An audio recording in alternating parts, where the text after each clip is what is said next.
बहुत ही महत्वपूर्ण भूमिका निभाता है।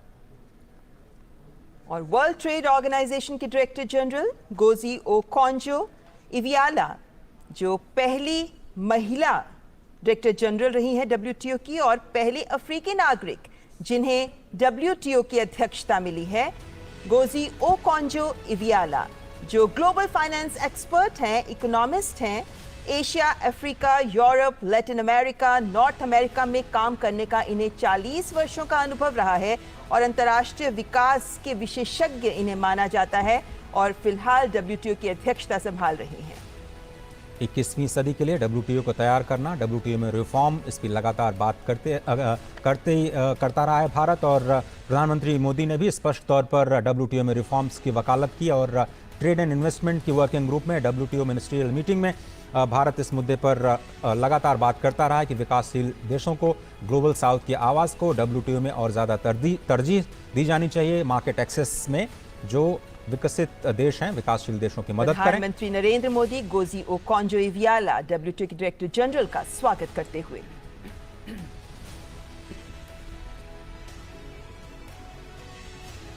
इस वक्त अंतर्राष्ट्रीय संगठनों के अध्यक्ष जिनका आगमन हो रहा है और अफ्रीकन यूनियन, अफ्रीकी संघ के अध्यक्ष, कोमोरोस के राष्ट्रपति अजाली असुमानी इस वक्त मंडपम में प्रवेश करते हुए अफ्रीकी संघ, जिसको इस शिखर सम्मेलन में सदस्यता मिल सकती है, प्रधानमंत्री नरेंद्र मोदी अफ्रीकी संघ के अध्यक्ष अजाली असुमानी का स्वागत करते हुए।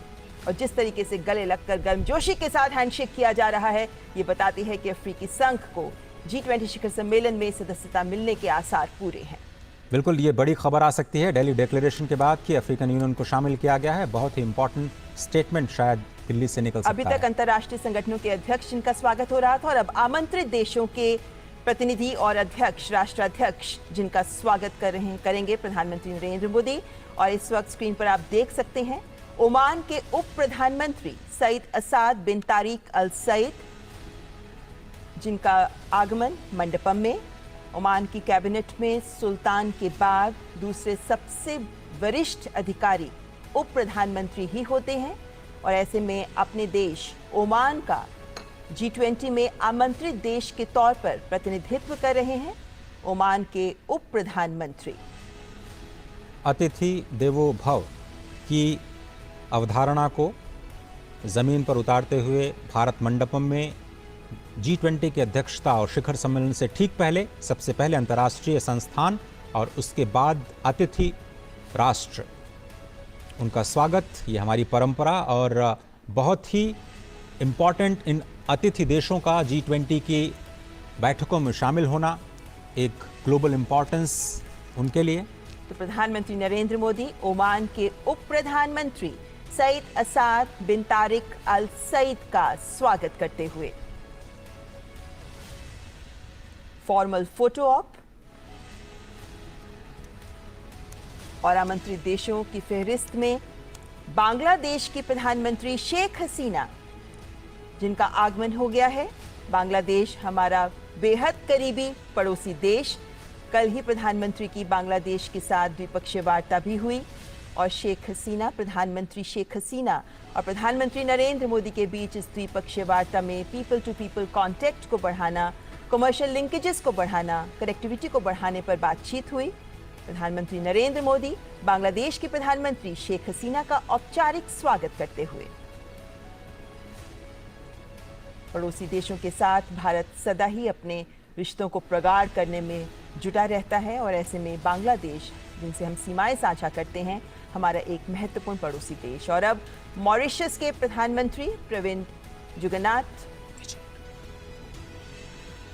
स्क्रीन पे आप देख सकते हैं। इजिप्ट के राष्ट्रपति अब्देल फतेह अल सीसी, इजिप्ट जहां पर भारत अपने बहुत ही करीबी रिश्ते साझा करता है और राष्ट्रपति अब्देल फतेह अल सीसी भारत के साथ अपने रिश्तों को प्रगाढ़ करने के लिए कई महत्वपूर्ण कदम उठा चुके हैं।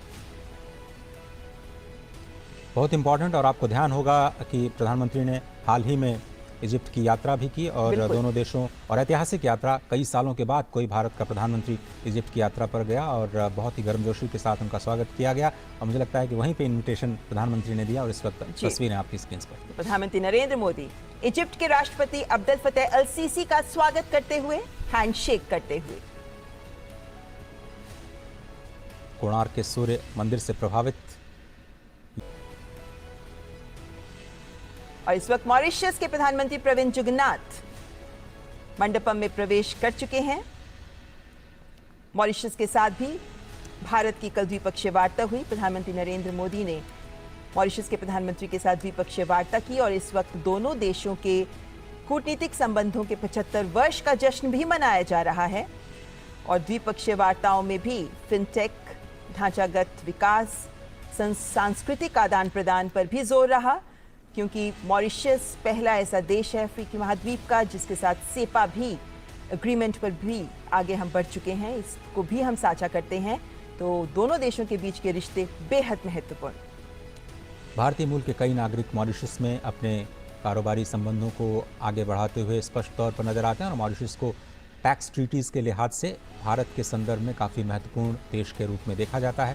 तो प्रधानमंत्री नरेंद्र मोदी मॉरिशस के प्रधानमंत्री प्रविंद जगन्नाथ का स्वागत करते हुए, जिनका आगमन इस वक्त भारत मंडपम में जारी है, और नीदरलैंड्स के प्रधानमंत्री मार्क रूट,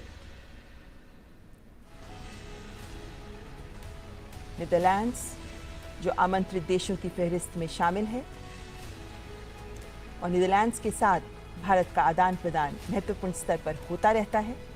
नीदरलैंड्स की जो वाटर मैनेजमेंट की प्रैक्टिसेस हैं, एग्रीकल्चर के